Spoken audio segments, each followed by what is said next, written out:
अविश्वसनीय ठिकाने को तो आपने देख लिया। अब बात थाईलैंड की कर लेते हैं। देखिए, क्या थाईलैंड में भी अयोध्या जैसी राजधानी थी? क्या थाईलैंड में भी प्रभु श्री राम का शासन था? अयोध्या में जहां पर राम मंदिर का निर्माण जोर शोर से चल रहा है, प्रभु श्री राम मंदिर में विराजने को तैयार हैं। लेकिन क्या आप जानते हैं कि भारत के बाहर भी एक अयोध्या नगरी है?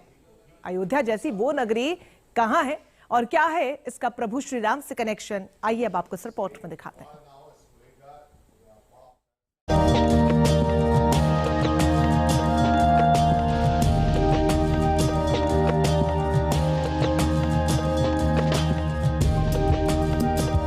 क्या थाईलैंड से है श्री राम का कोई कनेक्शन?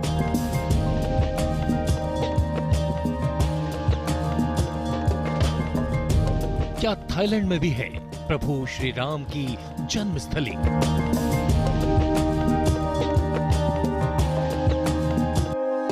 क्या थाईलैंड में भी बसा है अयोध्या नाम का शहर?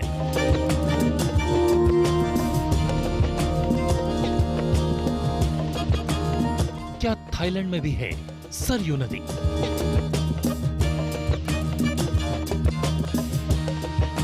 अयोध्या यानी प्रभु श्री राम की जन्मस्थली, जहां भगवान श्री राम का जन्म हुआ था।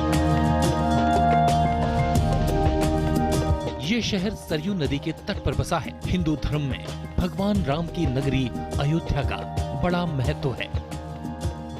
इसे पावन नगरी माना जाता है।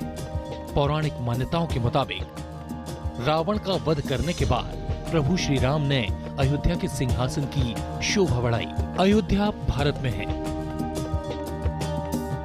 लेकिन क्या भारत से भी बाहर कोई अयोध्या नामक शहर है जो सरयू जैसी ही किसी नदी के तट पर बसा हो?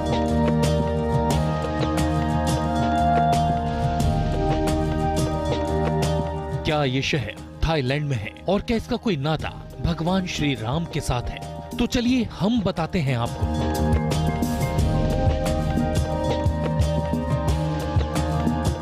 माना जाता है कि 15वीं सदी में थाईलैंड की राजधानी अयोध्या शहर थी। बाद में बर्मी सेना के आक्रमण के दौरान पूरा शहर तबाह हो गया। साथ ही मंदिर की मूर्तियां भी नष्ट कर दी गई थी। इतिहास के पन्नों को पलटे तो पाएंगे कि दक्षिण पूर्व एशिया के देश थाईलैंड में एक वक्त पर राम का ही राज था। माना जाता है कि वहां चक्री वंश के पहले राजा की उपाधि ही राम प्रथम थी। थाईलैंड में आज भी यही राजवंश है। जब बर्मा की सेना यहां से चली गई तो देश में अपनी सांस्कृतिक जड़ों को खोजने की मुहिम चली। इसी दौरान रामायण को यहां दोबारा प्रतिष्ठा मिलनी शुरू हुई।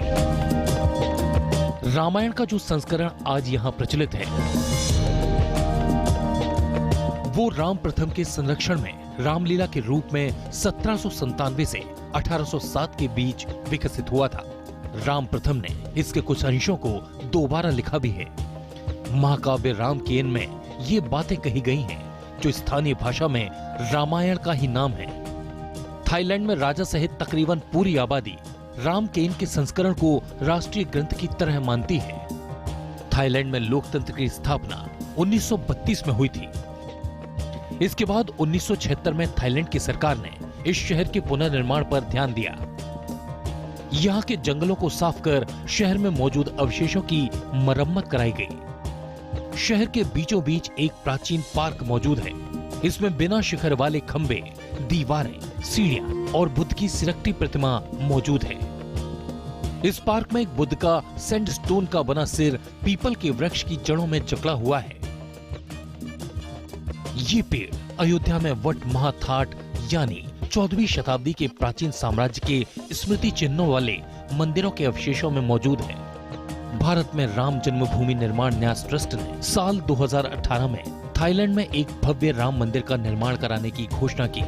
इसकी शुरुआत भी हो चुकी है। ये राम मंदिर शहर के किनारे प्रसिद्ध सोराया नदी के तट पर बनाया जा रहा है। बता दें कि थाईलैंड की राजधानी बैंकॉक को महेंद्र अयोध्या भी कहते हैं। लोगों का मानना है कि यहाँ इंद्र की बनाई महान अयोध्या है। यही कारण है कि थाईलैंड के सभी राजा इसी अयोध्या में रहकर काम काज संभालते हैं। यहाँ राष्ट्रीय भाषा में रामकेन की मान्यता है। जो असल में रामायण ही है। इसका अर्थ है राम कीर्ति या राम की महिमा। वक्त वक्त पर यहाँ राम केन पर आधारित नाटकों और कठपुतली प्रदर्शन होता रहता है, जिसे देखने के लिए स्थानीय लोग काफी शौक से जमा होते हैं। इसमें राम, सीता, लक्ष्मण, हनुमान, बाली और रावण जैसे सारे चरित्र होते हैं और कथा रामायण से थोड़ी अलग होती है। हालांकि उसके मूल में राम सीता ही होते हैं। राम केन में आखिर में राम और सीता दोबारा मिल जाते हैं। धरती में समाई सीता को वापस बुलाने के लिए राम भी कठिन तप करते हैं और सीता लौट आती है। ये कुछ ऐसे तथ्य हैं जिससे ये धारणा बनती है कि इसका संबंध थाईलैंड से भी रहा होगा। इसीलिए यहाँ के लोग भगवान श्री राम का नाम सम्मान के साथ लेते हैं। Team news nation. देखा आपने।